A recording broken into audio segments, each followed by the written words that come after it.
Guru matematika dan wali kelas 8, Ibu Santi, sedang sakit, sehingga beliau tidak dapat masuk dan mengajar.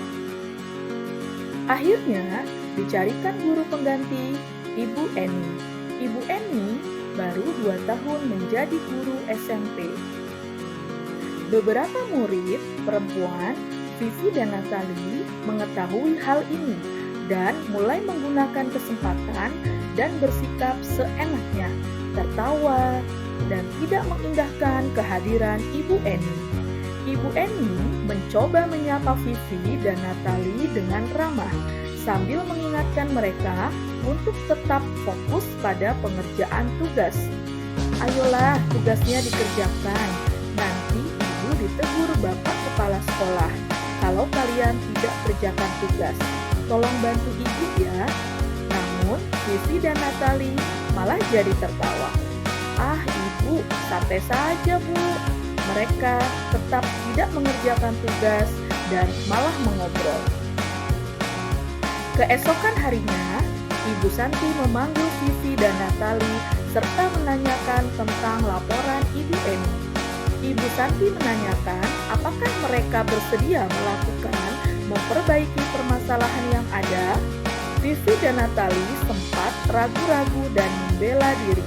Namun, pada akhirnya mengatakan akan meminta maaf. Ibu Santi menanggapi bahwa tindakan itu boleh saja dilakukan bila mereka sungguh-sungguh ingin meminta maaf. Namun, Ibu Santi menanyakan kembali, apa yang mereka bisa lakukan untuk menggantikan rasa tidak dihormati. Baik Vivi maupun Natali mengakui bahwa mereka perilaku tersebut tidak sesuai dengan keyakinan kelas. Ibu Santi melanjutkan kembali, apa yang akan mereka lakukan untuk memperbaiki masalah? Apakah ada gagasan? Setelah berpikir sejenak, Natali dan Vivi mengusulkan bagaimana kalau mereka mengadakan sebuah diskusi kelompok dengan teman-teman sekelasnya. Tema yang mereka pilih adalah penerapan keyakinan kelas, terutama tentang sikap saling menghormati dan bagaimana penerapannya di kehidupan sehari-hari di sekolah. Usulan kedua adalah mengirim email kepada Ibu Eni tentang gagasan mereka. Mereka pun memberitahu Ibu Eni bahwa mereka telah memberitahu kepala sekolah, Pak Hasan, bila lain waktu ada ketiadaan guru, maka mereka akan mengusulkan Ibu Eni sebagai guru pengganti.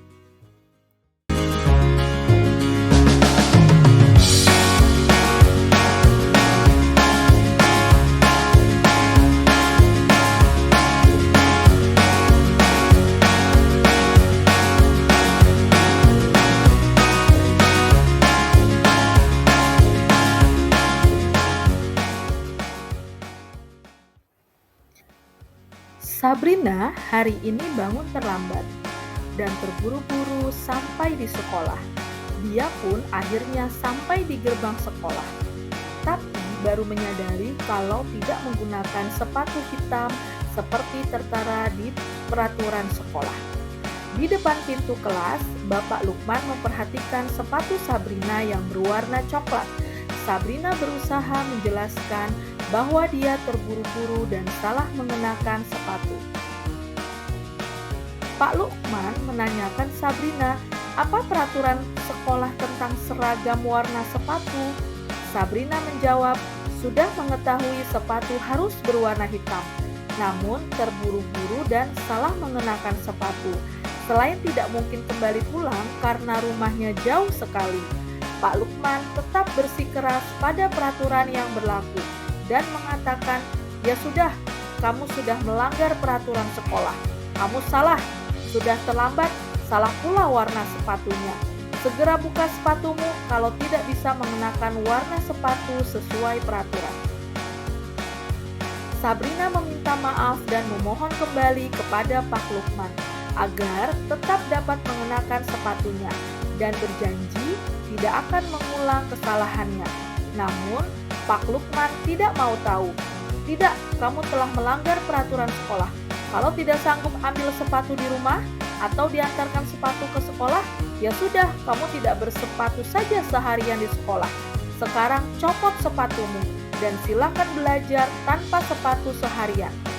Sabrina pun dengan berat hati mencopot sepatunya dan memberikannya kepada Pak Lukman. Seharian dia tidak berani berkeliling sekolah karena malu dan lebih banyak berdiam diri di kelas tanpa alas.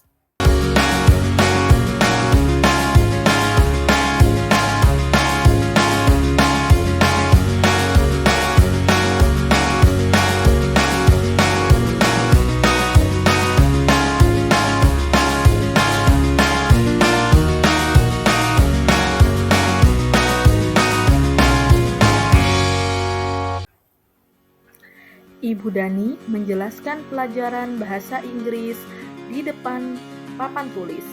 Namun, beliau memperhatikan bahwa Fajar malah tidur-tiduran dan tanpa tak acuh pada pelajarannya. Fajar, coba jawab pertanyaan nomor 3. Maju ke depan dan kerjakan di papan tulis. Fajar pun tampak malas-malasan maju ke depan. Dan sesampai di depan papan tulis, Fajar hanya diam terpaku sambil memegang buku bahasa Inggrisnya dan memainkan spidol di tangannya. Ayo Fajar, makanya jangan tidur-tiduran. Lain kali perhatikan. Sudah, sana duduk. Fajar pun kembali duduk di bangkunya. Hal seperti ini sudah sering kali terjadi pada Fajar. Sepertinya tidak memperhatikan, acuh tak acuh, dan nilai-nilainya pun tidak terlalu bagus untuk pelajaran bahasa Inggris. Pada saat ditegur oleh Ibu Dani, Fajar hanya menjawab, "Tidak tahu, Bu." Ibu Dani pun menjawab, "Gimana kamu Fajar? Kamu gak kasihan sama ibu ya? Ibu sudah capek-capek mengajarkan kamu. Tidak kasihan sama ibu." Dan Fajar pun diam membisu.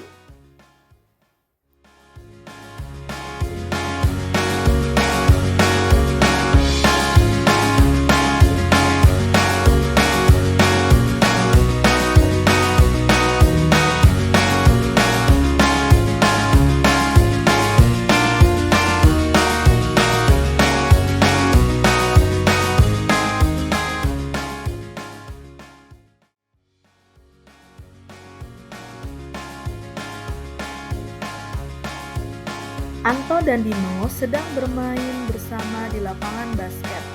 Tiba-tiba terlibat dalam sebuah pertengkaran adu mulut. Dino pun menjadi emosi dan mengadakan kontak fisik, menarik kemeja Anto dengan kasar sampai 3 kancingnya terlepas. Pada saat itu, guru piket langsung melerai mereka dan membawa mereka ke ruang kepala sekolah. Ibu kepala sekolah, Ibu Suti, menanyakan Dino tentang keyakinan sekolah yang telah disepakati. Ibu Suti melanjutkan bertanya, apakah Dino bersedia memperbaiki kesalahan yang telah dilakukan terhadap Anto? Dino pun mengangguk. Kemudian Ibu Siti balik bertanya kepada Anto, hal apa yang bisa dilakukan Dino untuk memperbaiki masalah? Anto menjawab, saya perlu kancing saya diperbaiki. Ibu saya akan sangat marah kalau melihat kancing baju saya sampai copot 3 kancing begini. Ibu Suti pun kembali bertanya ke Dino, apakah yang akan dia lakukan untuk menggantikan 3 kancing Anto yang terlepas?